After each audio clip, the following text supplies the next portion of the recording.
In this video, you're going to learn about some simple things that you can do to better deal with the stress and anxiety of the COVID-19 pandemic. This is something that is affecting every person in the world, but by taking some simple steps, you can help prevent this pandemic from taking a mental toll on you and your family.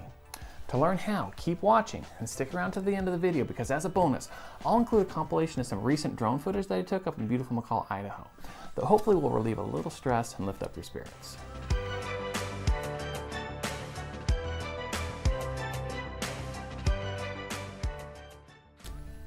Welcome back to Family Med. If you're new here, I'm Dr. Eric Richardson, a board-certified family practice physician. On our channel, we focus on trying to give you practical and accurate medical information to help you and your family make healthy decisions. If you think this would be something that's helpful to you, make sure you subscribe, hit that notification button, and follow along with us. The COVID-19 pandemic continues to spread throughout the globe. Upon filming this video, there are well over 200,000 cases in the United States and over 1 million and counting in the world. The whole world is in lockdown, and the economy is crashing. Many have lost their jobs, or if they haven't, they've taken a pay cut. Nobody is immune to it. Even in the medical field, which you would think would benefit from a health crisis, has taken a huge hit. Even my pay has been cut dramatically since the start of this. Nobody is immune, and as you see, all these things around you, it's normal to start to feel a lot of stress and anxiety. My worry is, though, that if we don't take some steps in our own lives, this viral pandemic can easily turn into a mental health pandemic as well. So what are some of the things that we can do to help during this time? Well, the first one is moderate how much time you're spending watching or reading the news. The pandemic is a big deal, but buying into the 24/7 news cycle and looking for every update that comes along just feeds a sense of anxiety. It's good to be informed, but getting hour-by-hour updates on a situation that you can't control is just going to feed that sense of panic. My second recommendation is seek appropriate sources of information. We need to be aware of the latest recommendations so we can know how to best protect ourselves and our families. But Facebook, Instagram, or your aunt who knows a doctor who works at this university who said, well, that may not be the most appropriate source.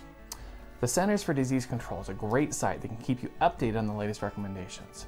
I'll put a link to their site in the description below. Now the third recommendation is just take care of yourself. Get your sleep, exercise, eat right, and drink plenty of fluids. Doing this is one of the best ways to not only stay physically healthy, but it also dramatically improves our ability to stay mentally healthy. Having poor sleep, not eating well, and not exercising have been shown to significantly decrease your ability to deal with stress. So do your body a favor and take care of it so it can take care of you.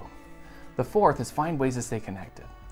With social distancing being about the only thing that we can do as a community to prevent this from getting worse, it has placed many of us in situations where it's easy to get lonely and turn our thoughts inward.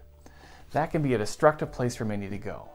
Instead, purposefully seek for opportunities to connect with others.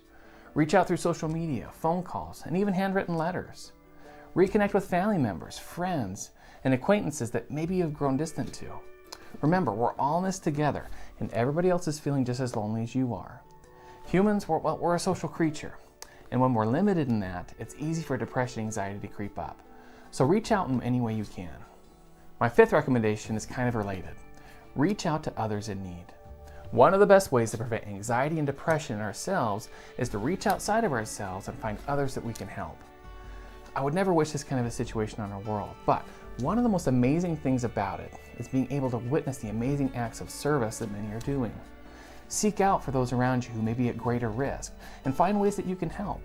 Check on your neighbors using proper social distancing and interact with them. These are hard times, but there's always some good that can come from it. The sixth recommendation is make and keep a schedule. When we're busier, it's always easier to keep our minds occupied. The more occupied our minds are, then the harder it is for us to allow our minds to go down paths that they shouldn't. Having a schedule as well allows us to be more likely to take care of those things that are important in our life, including ourselves. The seventh recommendation is pick up a hobby. If you find yourself with extra time due to the quarantine, take advantage of it and find something that you enjoy doing. Learn more about it. There are so many resources that we have available, especially with YouTube. You can learn anything, so take advantage and do something to better yourself. One of the best ways to deal with stress and anxiety is change your focus on those things that stress you out to those things that you enjoy. The eighth recommendation is to continue to care for your health. Life doesn't stop. Keep doing the things that you need to do to make sure you're healthy. If you have a chronic medical condition, then don't neglect them. Still be in touch with your doctor. Many of us are doing online visits now, so you don't even have to venture out to put yourself at risk. Keep taking your medications.